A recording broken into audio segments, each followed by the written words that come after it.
One of the things I've been thinking a lot about, and I think that Bryson DeChambeau has been sort of at the frontier of this. I know I've been talking to the Cincinnati Reds pitching staff because I wrote an article about Bryson and it went sort of viral, and a lot of people in Major League Baseball in particular started reaching out. And a lot of what we've been talking about is how being more analytical can make your intuition better. And let me give you an example here. So, there's been an interesting thing that's happened in the world of chess, where a lot of the top players have been watching chess AIs play. And what's happened is it has reoriented people's intuition for those who watch a lot of computer chess. And there's a lot of moves that look ugly to the human eye, but that are actually very effective moves. And so my theory is that what you want to do is you want to practice analytically, and then you want to improve your intuition, but then when you perform you want to be intuitive. So you're talking about LeBron James earlier, the way he's intuitive on the course. Same thing with Bryson. He wants to be more of an artist on the course, even though he's a very scientist, very science minded off of it. How would you think about some of those trade-offs? I mean, maybe we could even talk about your time playing squash. Like, how much did you think about being analytical versus intuitive? Yeah, I mean, I agree with you that I think in general you want practice to be analytical and you want performance to be intuitive, which I think is what you were getting at. Yeah.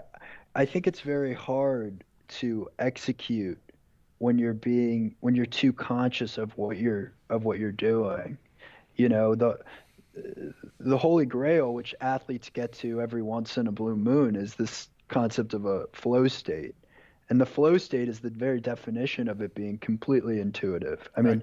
mean, everything you're doing just comes completely naturally, and you're almost like watching yourself in the act. And I remember having one squash match like that where I won my match against Trinity, and Trinity at the time had won third. They hadn't lost a match for 12 straight seasons. It's the longest dynasty in all of college sports. They won some like insane number of matches straight, and I won my individual match. We still lost as a team, but I remember truly appreciating what this idea of a flow state was, and and it's a fleeting thing. I mean, you almost just feel like you're watching yourself do the thing, and you're like amazed by how easy it feels. And it's a hard thing to get back to. Josh Whiteskin writes really well about this Yep. whole concept. Um, so I think, yeah, I think you have it right.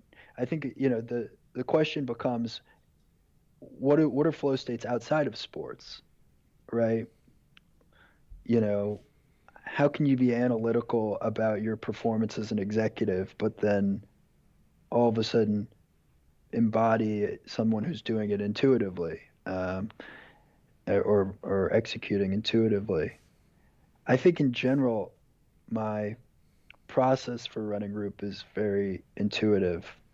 Um, I don't think I'm consciously, but then again, you have these moments where you're consciously looking at your calendar and you're thinking, okay, well, I say that recruiting is very important right now, but how many hours a week am I actually spending recruiting? And you sort of like, okay, well that's all, sort of where the analysis needs to come in because you need to sort of recalibrate.